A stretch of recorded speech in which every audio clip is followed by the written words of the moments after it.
कपड़ों के किसी भी ब्रांड को पाइए एक ही छत के नीचे। जेंट्स के लिए नित नए कलर्स और डिजाइन के लिबास ब्रांड हब मेंस वेयर में।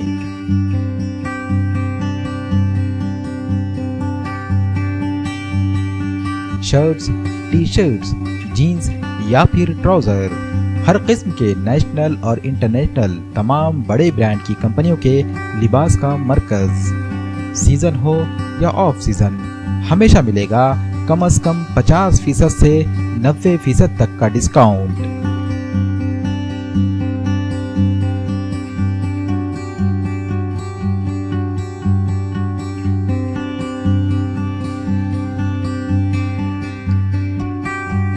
Brand hub men's wear, Bajaj अस्पताल के करीब, वजीराबाद, नांदेड़। कर्नाटक के कॉलेजों में हिजाब को लेकर चल रहे तनाज़े पर नांदेड़ में एहतजाज किया गया। यूथ ब्रिगेड की खवातीन विंग ने जिला कलेक्टर नांदेड़ दफ्तर पर एहतजाज किया। एहतजाज के दौरान यूथ ब्रिगेड की कारकुनों ने हाथों में प्लेकार्ड्स भी थाम रखे थे। एहतजाजी कारकुनों का मानना है कि कर्नाटक के कुछ कॉलेजों में शहरियों के बुनियादी हुकूक की खिलाफ वर्जी की जा रही है।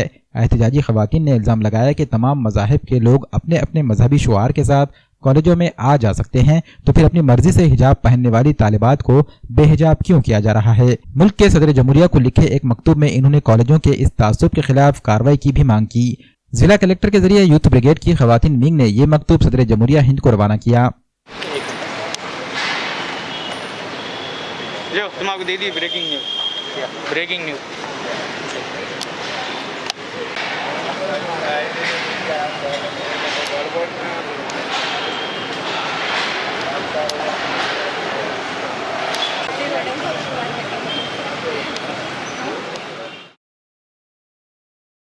ये सब हमारे फंडामेंटल राइट्स है और हमारे कानून में भी यही लिखा है, एक लड़की क्या पहनना चाहती है क्या नहीं पहनना चाहती ये उसका हक है और इसका ये फ्रीडम है। आप क्या पहनते हैं इससे भी मुझे कोई फर्क नहीं पड़ता और मैं क्या पहनना चाहती हूँ इससे भी आपको कोई फर्क नहीं पड़ना चाहिए। हमें सिर्फ पर्दे के लिए निशाना क्यों बनाया जा रहा है? हम आंखों से देख सकते हैं, कानों से सुन सकते हैं, जबान से बोल सकते हैं, दिमाग से सोच और समझ सकते हैं, तो फिर ये एक ऐसी सियासत है जो डिवाइड एंड रूल की पॉलिसी अपनाई जा रही है। मैं बस इतना ही कहूंगी कि जल्द से जल्द इस बात पर एक्शन लिया जाए और हमारे मुस्लिम बेटियों को पढ़ने के लिए आगे बढ़ना चाहिए, क्योंकि यही हमारा आगे जो भारत का यही फ्यूचर है।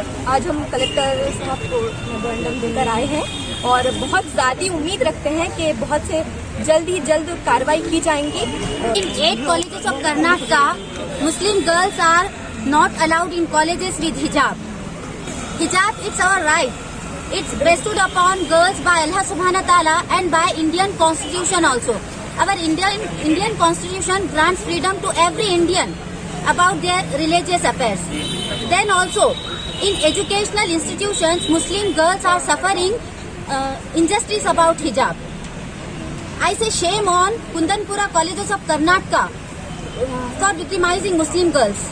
It's a hypocrisy. One side they are saying that Beti Padhao, Beti Bachao, and other side they are stopping girls to getting education.